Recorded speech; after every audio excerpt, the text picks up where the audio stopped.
Hello everyone, welcome back to my channel Purnima Bengali blog চ্যানেলে সবাইকে স্বাগত জানিয়ে আজ একটা নতুন ভিডিও নিয়ে চলে এসেছি। তোমরা সবাই কেমন আছো? আশা করি ভালোই আছো, আমিও ভালো আছি। তো দেখো, আজকে আমি প্রথমেই রান্নাঘরে চলে এসেছি। সকাল সকাল বাজার চলে এসেছে, এখন মাছগুলো ধুয়ে নিচ্ছি। এটা হচ্ছে কাতলা মাছ। তো তোমাদের আজকে কাতলা মাছের একটা রেসিপি দেখাবো, কাতলা মাছের কালিয়া। আমি কিভাবে রান্না করি সেটা তোমরা দেখতে থাকো, আর তোমরা কেমনভাবে রান্না করো সেটা অবশ্যই জানি। তো আমার মাছ ধোয়া হয়ে গেছে, আর এখন মাছে লবণ আর হলুদ মাখিয়ে দেব। কত ছোট থেকে বাজার। নতুন বন্ধু যারা এখন এই ভিডিওটা আমার দেখছো, তো তোমরা সবাই সাবস্ক্রাইব করে পাশে থেকো। অনেক ভালোবাসা তোমাদের আমার চ্যানেলে আসার জন্য, যারা নতুন এসেছো। আর যারা পুরনো বন্ধু আছো তাদেরকে তো অনেক ভালোবাসা, যারা সাপোর্ট করছো এতদিন ধরে, তোমাদের জন্য আমি এতটা দূর আসতে পেরেছি।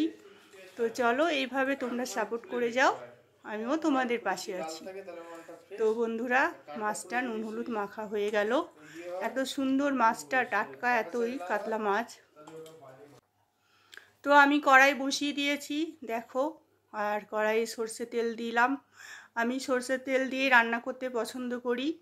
অনেকেই সাদা তেল দিয়ে করে, সেটাও করতে পারো, কিন্তু আমি সর্ষের তেলই ইউজ করি। সাদা তেল লুচি ছাড়া কিছুতে খাই না।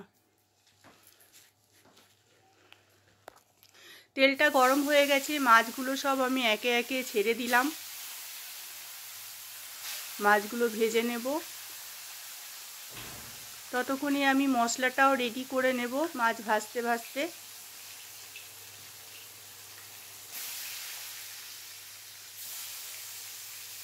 তো দেখো, মাছগুলো ভাজা হচ্ছে, খুব সুন্দর ভাজা হয়েছে।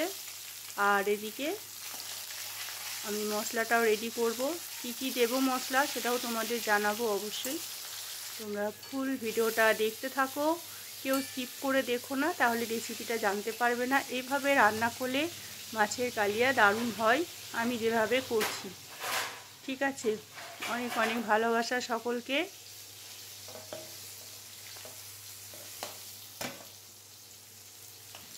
তো বন্ধুরা, আমার মাছগুলো ভাজা হয়ে গেছে। আমি অনেক দিন ভিডিও দিতে পারিনি, অসুস্থ ছিলাম। আর অল টাইমে আমি বেশিরভাগটা অসুস্থ থাকি, তাই ভিডিও আসে না। তো চেষ্টা করব বন্ধুরা আবার ভিডিও আনার। তো তোমরা কেমন ভিডিও চাও সেটাও আমাকে একটু জানিও কমেন্টে। আমি চেষ্টা করব রান্নার ভিডিও বা আমার যেগুলো আমি নিজে জানি সেগুলো তোমাদের সাথে শেয়ার করব। আমি তো ঘুরতে কমই যাই, একমাত্র বাপের বাড়ি যাই। তো এই মুহূর্তে আমি বাপের বাড়ি এখন যাচ্ছি না, আর এখন বাপের বাড়ি কবে যাব তাও জানি না। তো সেই জন্য এখন এই রান্নার ভিডিও বা আমি সারাদিন কী করছি এই ভিডিও ছাড়া এখন অপশন নেই আমার কাছে ঘুরতে যাওয়ার ভিডিও। সবাই ঘুরতে যাচ্ছে, আমি কিন্তু ঘুরতে যাচ্ছি না, তাই আমি এই ভিডিও দিচ্ছি। তোমাদের রেসিপিগুলো ভালো লাগলে অবশ্যই আমাকে কমেন্টে জানিও। তো বন্ধুরা, আমি টমেটো দিয়ে দিলাম তেলের মধ্যে।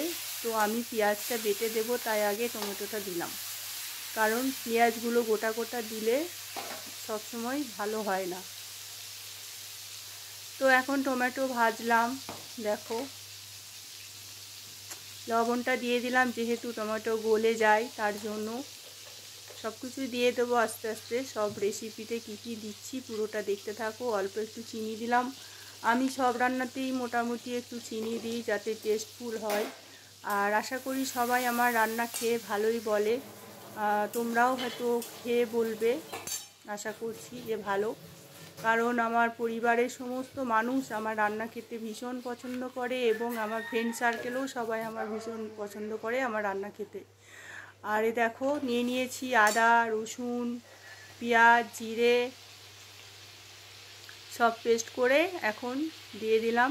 ঝাল যেহেতু হবে, তোমরা চাইলে কাঁচা লঙ্কা দিয়ে খেতে পারো, আমি শুকনো লঙ্কার গুঁড়ো দিয়েছি।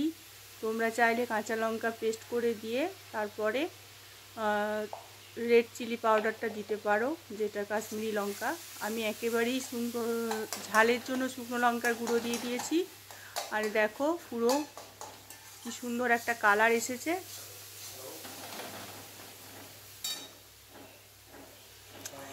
এবার পেস্ট করা মশলাটা দিয়ে দিলাম। তোমরা তো দেখতেই পেলে আমি কি কি দিলাম মশলার মধ্যে, সমস্তটা দিয়ে দিলাম। আর এরপরে দেব একটুখানি জল। এবার ভালো করে কষিয়ে নিতে হবে। কষানোর পরে এবার দেখো আমার সমস্ত মাছগুলো ভাজা হয়ে গেছে। এই কাতলা মাছটা যদি তোমরা ভাপা করো সেটাও সুন্দর লাগবে, এত সুন্দর মাছটা ছিল আজকে। সব দিন তো মাছ ভালো আসে না, যেদিনকে আসে সেদিনকে মনে হয় যে না আজকে মাছটা একটু ভালো করে রান্না করি। আর এই যে দেখছো মশলাটা কষানো হয়ে গেছে। তারপরে এখন দেওয়া হবে জল। আমি এই কড়াইয়ে রান্না করব না, কারণ এই কড়াইটা যেহেতু বড় অনেকটা, তার জন্য আমি ছোট কড়াইয়ে ট্রান্সফার করে নেব। এ দেখো মশলাটা কষিয়ে নিয়ে আমি ছোটো কড়াই ট্রান্সফার করে নিলাম। তাহলে কি হয়, খাওয়ার সময় আবার গরম করতে সুবিধা হয়। তার জন্য আমি ছোট কড়াইয়ে, এরকম না, ছোট কড়াই মাছ টাছ আমি ভাজি না, এরকমভাবেই আমি রান্নাটা করি। তাও হয়ে যায় অনেক কিছু ভাজাভুজি। আর এখন দেখো জল দিয়ে দিলাম। এবার জলটা একটু ফুটলেই আমি মাছগুলো দিয়ে দেব। আর মাছটাকে ভালো করে ফুটাতে হবে, তাহলে গ্রেভি গ্রেভি হবে, হেভি খেতে হবে। দেখো দিয়ে দিলাম মাছগুলো।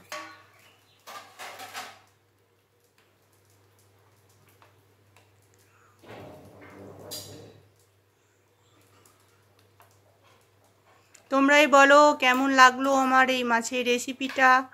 আর তোমরাও ট্রাই করবে, তোমরাও খেয়ে দেখবে কেমন হয়েছে, কেমন রান্না হলো। আমি ঢাকা দিয়ে দিলাম, তোমরা ঢাকা না দিতে পারো, কারণ আমার একটু তাড়া ছিল তাই ঢাকা দিলাম, যাতে ভালো করে একটু সিদ্ধ হয়ে যায়।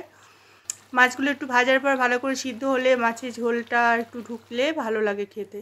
তো অলরেডি আমার মাছের ঝাল, মাছের কালিয়া রেসিপি রেডি।